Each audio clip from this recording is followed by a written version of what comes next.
and welcome back to the Replay Booth podcast. My name is Ella, I'm Catalina. I'm Keiri. I'm Asa. And I'm Gus. and this week's episode concerns topic 14, which is creating sports media strategy and social media planning. And we're so excited to welcome our fourth and final guest this week, Steele Burd. So Steele is a native from South Carolina. He is a first-year freshman with Clemson Baseball. Before Clemson, Perfect Game named Steele the number 19 player and number 5 catcher in South Carolina. Steele set the school record for career homers at his high school, Hilton Head Christian Academy. A 3-time All-State selection, a 4-time All-Region selection, and a senior member of the state championship team. Steele, who now wears the number 11 for the Tigers, shares this similarity with his uncle Shane Monahan, who played baseball at Clemson from 1993 to 1995. We are so excited to talk to Steele today and get his perspective on the current state of sports media and so much more.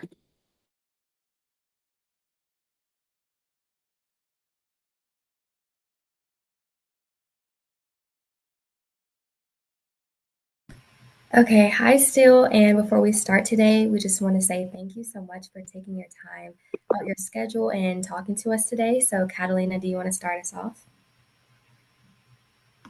Sure. So my first question is, what has been the biggest transition from Hilton Head Christian to playing D1 baseball at Clemson?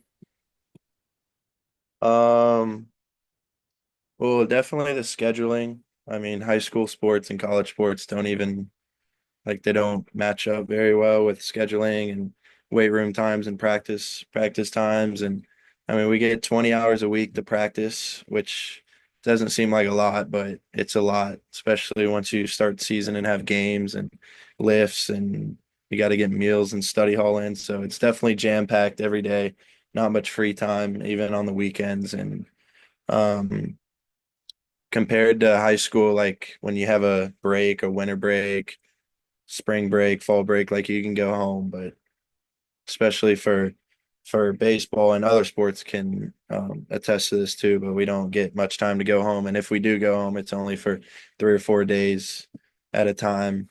I mean, except for Christmas, we get a little bit more time for that, but definitely the scheduling.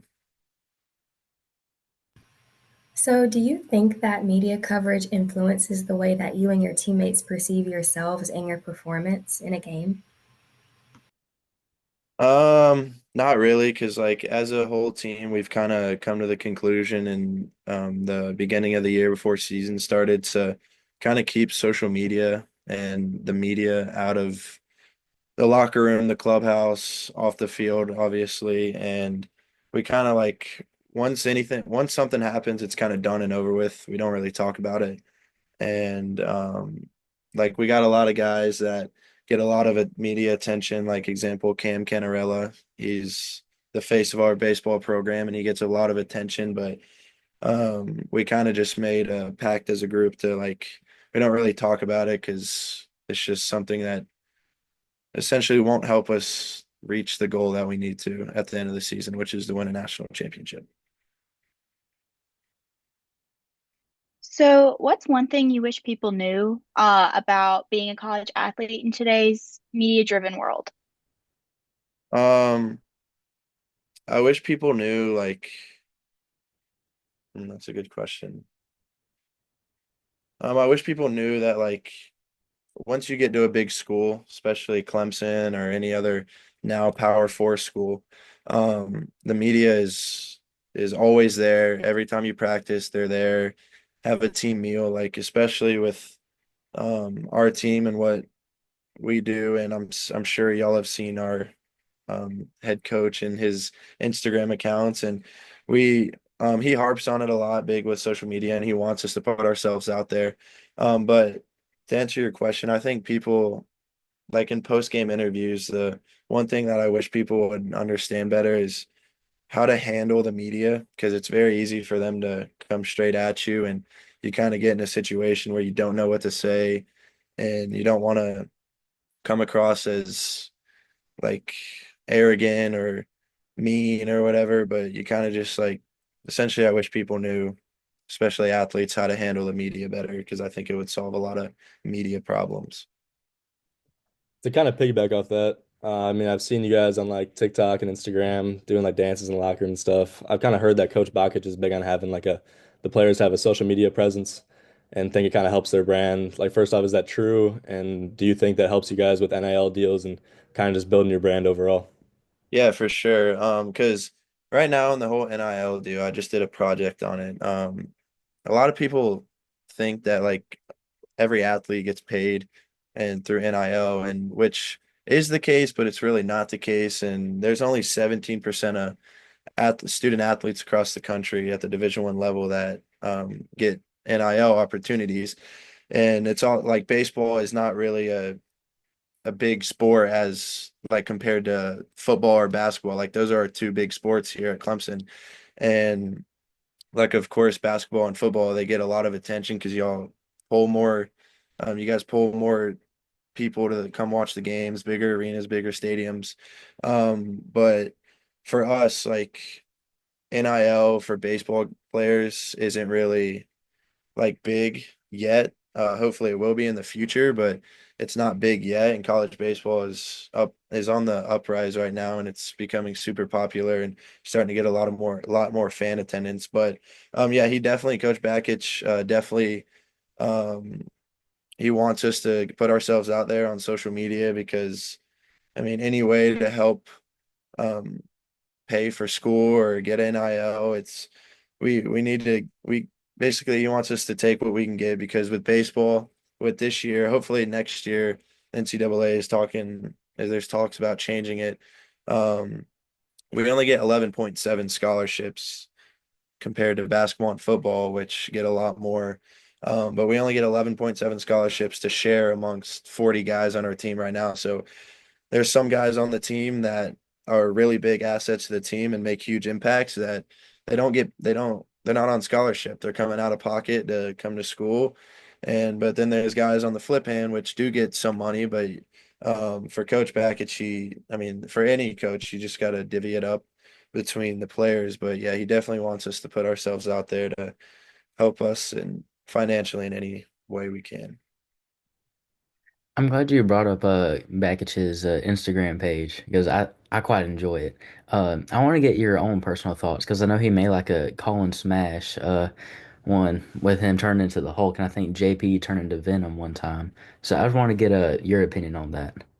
I think it's cool. I think it's funny. It's a running joke in the facility. I mean, he's working his tail off to help us in any way he can, and he's done a great job so far. And what really drove it was when we played the Savannah Bananas in the fall, and we got a lot of media attention from that. And then from basically that point on, he's wanted us to get on social media and just put ourselves out there. And he helps us by making videos for guys. And a lot of people think it's corny, but I mean, there's no other coach in the country that is doing that and is wanting to help his players as much as he does. And so, yeah. So kind of talking about like your family now, because I know your uncle played here. How has like your family's Clemson legacy influenced your approach to playing here and like handling all that spotlight and all that media attention?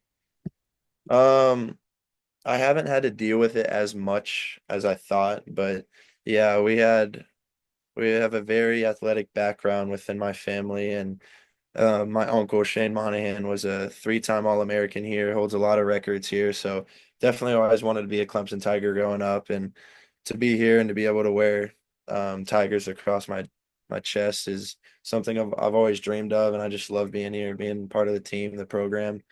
But so far I haven't had to deal with it as much. I mean, I do get a lot of questions asked like, "Oh, you're Shane Monahan's nephew." Like, yeah. But so far it hasn't been too much of a spotlight for me yet. To kind of keep it going with that spotlight, no matter what role you play on a team, there's always kids out in the crowd who are looking up to everyone on the team. So have you faced kind of like that pressure or expectation of being a role model for younger kids who want to be in your position one day? I wouldn't say it's any pressure of being a role model. I think it's a super cool opportunity that most baseball players coming up through high school, travel ball, whatever it may be, they always dream of wanting to play college baseball. And I've always been taught with a lot of the background I have in athletics. I have a lot of professional athletes, and my grandfather, my dad, my uncles, they always taught me to never leave the field until every signature is signed. Or if a kid wants a ball, you always give him a ball. Or if a kid wants to take a picture, you always take a picture. Because for me, I know like growing up and coming to games and being around like professional athletes, I mean, it'd make my day if no matter what role the player played on the team, just to get a picture, be recognized by a college athlete or a professional athlete. So I think it's super cool. I mean, I love doing it. A lot of guys have a different, not on our team, but a lot of guys in other sports have a different outlook on it. And, they kind of like want to get away from it because they're just tired of it. But I've always been raised to stay there, and if they want a ball sign, give them a ball sign, because you never know how far that'll go. And maybe later down the road you might have signed a ball for a kid, and um, he might be a teammate later on in life if you're playing pro baseball. So just having those opportunities to make impacts on kids is always super cool. I was going to ask, what do you think schools and coaches can do to help athletes deal with the mental side of media exposure and dealing with the media? Um, yeah, that's a good question. I mean, as we all see, like every time you open up Instagram or Twitter, TikTok or whatever it may be, it's always media driven content with sports and athletics, and sometimes it can really hurt a player. Sometimes a player likes to hear people talk about them, but I think people and coaches and mentors can really help athletes by just like want like having them stay off social media as much as they can, or not stay off of it, but stay away from that side of the whole media driven attention and content. Because I mean, there's always going to be people out there that no matter how good or bad you are, they're negative, a lot of negative people out there to bring you down. And as long as you can stay away from that and ignore that, I think that that'll be a big help for somebody's career. Kind of going back to like your uncle's legacy. I know you said there's not really much pressure right now with that all, but has he given you any words of like encouragement or anything to help you kind of get through your college experience and anything to kind of just help you overall? Yeah, for sure. So baseball is a super mental game. I mean, you fail 7 out of 10 times and succeed 3 out of 10 times. And if you do that, you'll be in the Hall of Fame at any level, which is kind of crazy to think about. But it's 90% of the game is mental and 10% of it is physical, is what every baseball player knows the game as. And my uncle made it to the highest level of baseball, which is the big leagues, and he played there and had a very successful career. And he's always just been there for me. And every time I have a question, whether it's baseball related or just mentally, like I just need to talk to somebody, I always go to him just because he's lived my dream. He had a very successful career here. He played in the big leagues. He knows what it takes. He knows how much of a grind it is. Um, so yeah, he every time I need something or a word of encouragement, he always has the right thing to say because he's been there. All right, I'm gonna circle back to your response to Ella's question about people like dragging you down. Someone's always out there hate watching. How rough is it to play against like hostile crowds on the road? I was in Atlanta this past weekend, so I was there for that series, and I could definitely see the student section going off. But I just want to see how that is in the dugout and how it affects you. Yeah, we don't really talk about it much in the dugouts. Kind of like a post game, we'll be like, "Yo, did you hear what that guy said?" Or "Yo, did you hear what they did?" But yeah, of all places, we did not expect Georgia Tech to be as hostile as they were. Um, but even playing home games, I mean, you always got people that are always in your ear chirping at you, but you kind of just like you just gotta laugh at it because at the end of the day, like you're on the field and they're on the other side of the fence buying a ticket to come watch you and to come mess with you. And like it just makes them so happy to see you. Like if you give them the attention back and get pissed off and like go back at them, then they'll think it's hilarious and keep going. So um we just kind of like ignore the best we can. We can just try and ignore it. I mean, sometimes it gets to a point where some guys snap and at the end, and sometimes it comes around to bite them in the butt. Sorry. Um, and so yeah. So, what advice would you give to like high school athletes who are about to enter like the world of college sports? Um, I mean, I would give them just to really manage your time because, like I said earlier, it's completely different.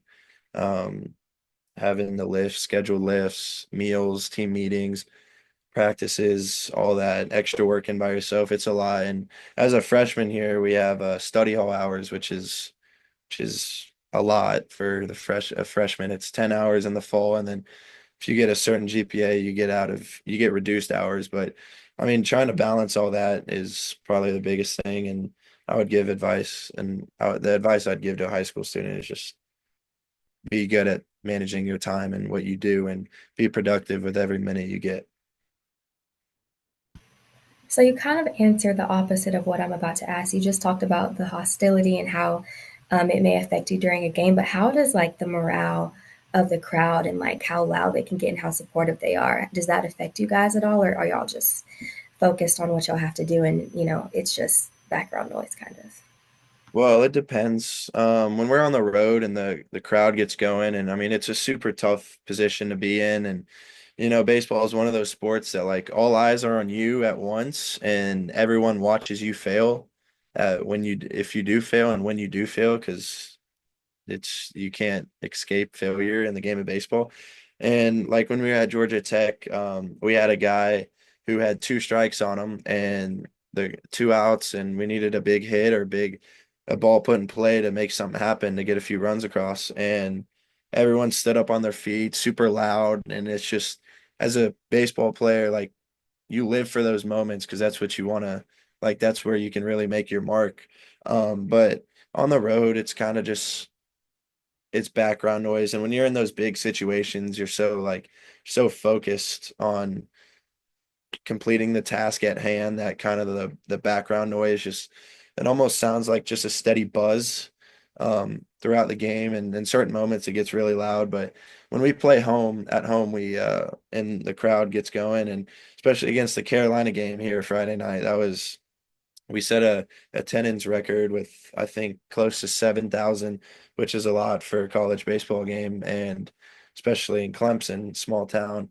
And we feed off that energy, and just because it's such a long, drug out game, sometimes that it can get boring. A lot of not much action can happen at points, and keeping the crowd engaged with big hits, big plays, and getting them on their feet, we feed off of that.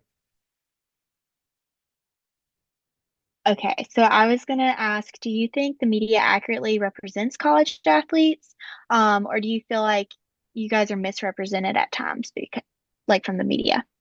Um, Sometimes I think it goes 50-50. A lot of um people that are involved with media look out for our best interests and want what's best for us. And then there's people on the other hand that kind of are looking to tear athletes down in some way, shape, or form. I have one last question. What has been your favorite part of playing baseball in the ACC and being on kind of one of the best baseball teams in the country? Um, just the camaraderie between us. I mean, we're with each other 24/7 everywhere. Everything we do outside of the field, we're always with each other. And then obviously when we're on the at the field in the clubhouse in the locker room, we're always together. And that's just it's if you remove baseball from that question, like it's just my favorite part so far is just being around all the guys all the time. We're a brotherhood, and I mean, you got to have that to accomplish what every team that plays any college sport wants, and that's a national championship. You got to have that camaraderie, and that's been my favorite part so far. All right, I'm gonna end this on a little lighter note. I saw that alcohol is being starting to be sold starting next week at DKS. And how do you think this will affect the environment and everything? Um, I think it'll be super cool because I mean, it's been in the talks for a long, long time. And we finally got it approved, which is super cool. And I think it'll drive our attendance up, our ticket sales up, and more people will be there. It'll be more rowdy and louder, and I think it'll be just good. It'll be good for Clemson baseball, and I don't know if it's in other sports. I assume football, maybe. I don't know, but I think being able to serve alcohol is, I mean, what people wanted, and all over social media, that's what they wanted and couldn't wait for. And now that it's here, I think it's gonna be super rowdy and super fun. Well, we just want to thank you for sharing your time, experience, and advice. And we hope you have a great rest of your night. Thank you guys. You as well. Thanks, Steele. Thank you. Appreciate it. Thank you.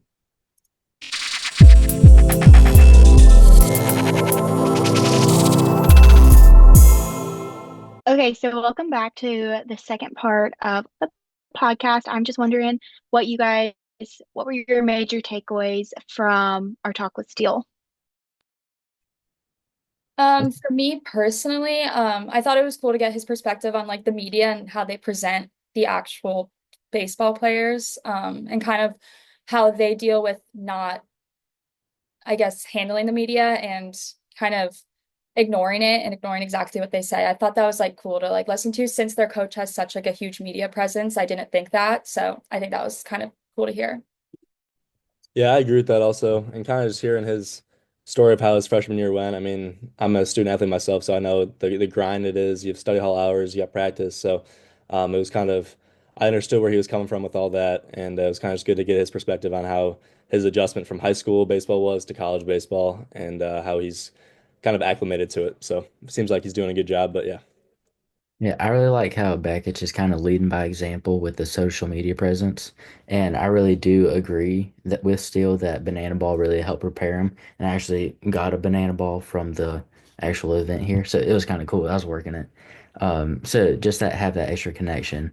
And with Beckett leading by example and having the superhero like AI generated type transitions, I think it's pretty funny, but just seeing the effort that the coach is putting in to help support and back the players and kind of like spearhead the idea.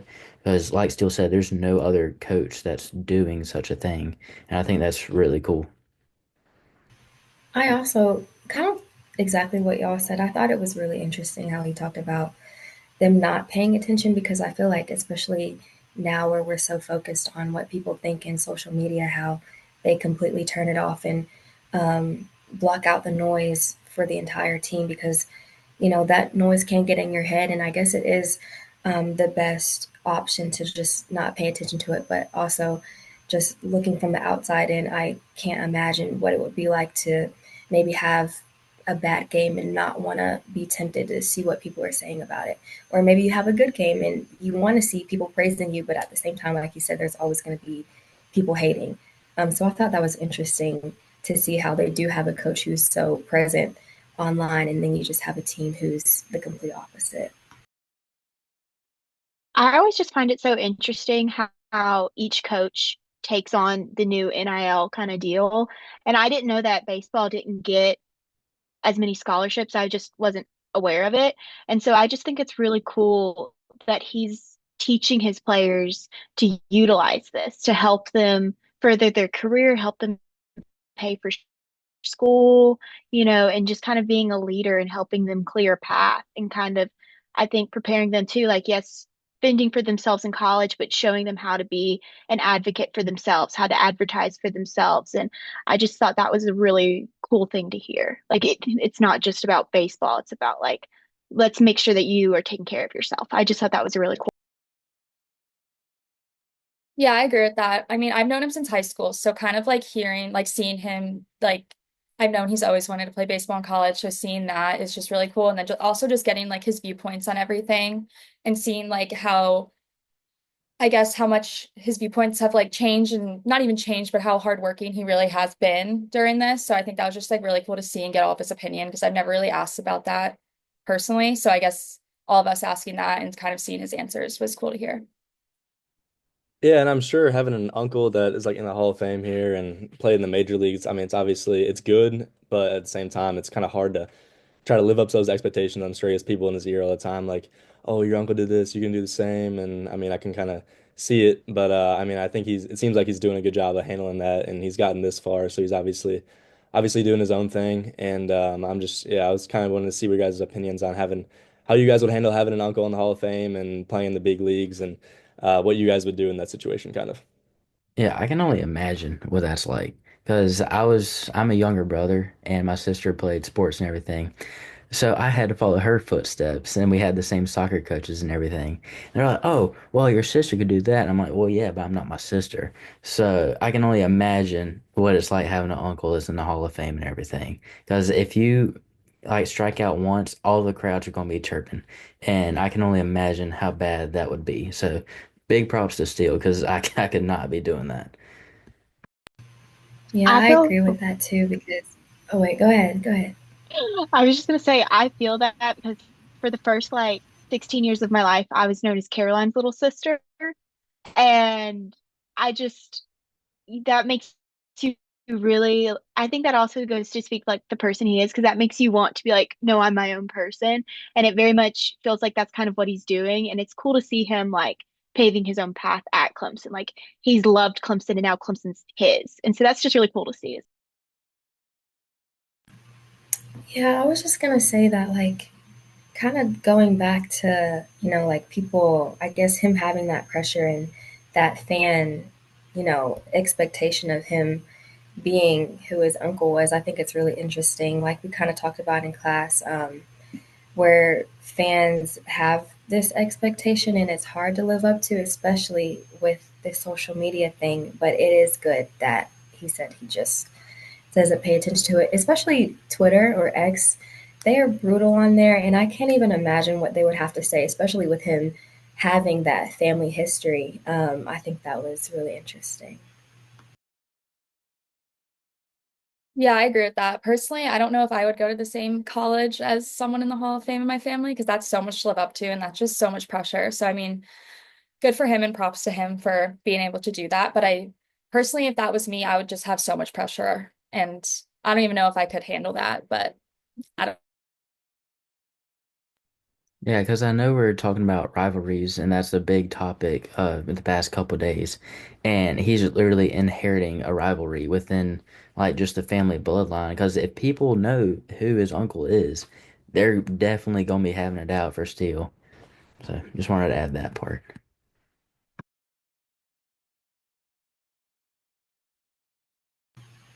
Also, one more thing that I thought was interesting. I'm not an athlete in any way, shape, or form, but like every time I hear an athlete talk about being in a game and how the crowd is just like completely silent, that's just like so cool to me. And how he was like, it's kind of like, I think he said like chirping noises or something blurred out. But that was just really cool to hear that, like, what we hear from an audience standpoint is completely different to an athlete. So that's something that I was really interested in as well. Yeah, I think kind of athletes just kind of get in their zone. To piggyback off of that, they kind of get in their zone and kind of just focusing on the game plan. And you're just you're in a high level of competition, and you're not really focused on outside noises. I mean, during timeouts, you can kind of hear fans in the background, but when you're playing and in competition, I mean, you kind of get in your zone and you just don't really hear anything. It is kind of weird though, from an outside perspective, for sure. Yeah, I'm sure Asa definitely relates to that with the whole basketball team and everything, whereas we're just going to be in the crowd, being the ones talking. And like Steele was saying about how baseball is a mental sport, I completely agree with that. I used to play baseball in high school, and I wasn't good enough to make it to the college level, so now I play golf. And golf is just as much as a mental sport, and I can relate to it in that aspect, to where it's like the 9% mental and the 1% physical. Because with golf, you're standing over a ball, but it's all in your head. And baseball, of course, there's like a 95 mile per hour fastball coming right down right at you. So I'll be lucky if I even make contact. But it's all just hyping yourself up and just getting yourself in that batter's box and just going like just whacking it type thing. And swing for the fences. Yeah, overall, I feel like him and his experience just perfectly summarize what we've been talking about with NIL and media and rivalries and all that stuff. So I really do appreciate him for coming on and giving us a different perspective, because I feel like we've done a good job of covering different walks and paths in sports. We've had, producers and photographers and a gymnast and now a baseball player, and just being able to hear his side of things and his experience has been really cool. So, yeah. I think it's like the Wild West too, a little bit with media. Like how I think people always say like we were the first kind of generation to grow up in technology. This is something that athletes have never had to deal with before. Like this topic wouldn't, I guess it would be like TV coverage, like Sports Center kind of stuff like 30 years ago. But like we were saying that Twitter or X is such a toxic place. And like it's just you forget that these athletes you're watching are kids, like are 18 to 22-year-old kids. And so I think this project and this podcast has been really interesting because you get to hear like it personalizes it a little bit because I think sometimes it gets lost in the, I'm a Clemson, like in the rivalries that we're talking about this week and like all that kind of stuff. But I just think that that's been my favorite part about this project is kind of humanizing sports a little bit more instead of just the plays and things that we see on TV. Yeah, I agree with that. I mean, I just think it was really cool that during this class we could talk to, I mean, all of our four guests were just vastly different. So I think it was just cool to see all their point of views when it comes to sports and also kind of find the similarities and the differences. So I mean, I personally thought it was really cool being able to talk to them. And like I enjoyed this podcast. I don't know, I just thought it was cool just to be able to see all different types of athletes or photographers and just see how their life looks like at Clemson. Yeah, Yeah, I I totally also, agree. Oh, my bad. Go ahead. You no, got it. no, sorry. I also really enjoyed it, and I like how you said it humanizes them, because I know when I was younger, I would look at college athletes as like now I'm like, wow, we're the same age. And back then I was thinking like they're 30, 40 years old. And so being able to talk to these people who are just like us, it really does make it, I guess, reality. And also, like with your sister, just seeing like behind the scenes and talking to Cooper too. I know when I was little, when I would watch football games or basketball games, I would think it's just like a robot back there, like pressing the buttons and doing it. But these are real people who are working and doing the hard work behind the scenes. So it has been really cool to meet and talk to these people who are doing the work, like kind of like the finished product of what we get to see on game day, and not just just being able to see the actual people behind it. Yeah, I mean, you guys all kind of hit in the head, but I mean, I totally agree, and I think that getting everyone's kind of point of view from their sport or being a photographer and all that stuff, and just get understand where they're coming from has really helped me kind of with this podcast, and it's been a great time with you guys and with all our guests too. So really appreciate it. Yeah, this podcast has really opened my eyes to the sporting world. I thought I knew some things, but this just completely opened me up to new doors. Seeing like Ella's sister with ESPN, then you got Lily and Steele, who are one of the top athletes on the top teams at Clemson, and just being able to sit down and talk to them on a screen is just something I never thought that I'd really be able to do. And being able to do this podcast on the four episodes that we've had on this semester, it's really been like an honor to do it, and it's been a really fun time. I will say too, like my opinion as someone who's not an athlete, like anyway, um, like my opinion has changed about NIL. Like I see it from a different angle too now. But if that's all y'all have to say, I think that wraps up our last episode of the Replay Booth podcast. So with that, bye all. Bye. See Bye, y'all. guys.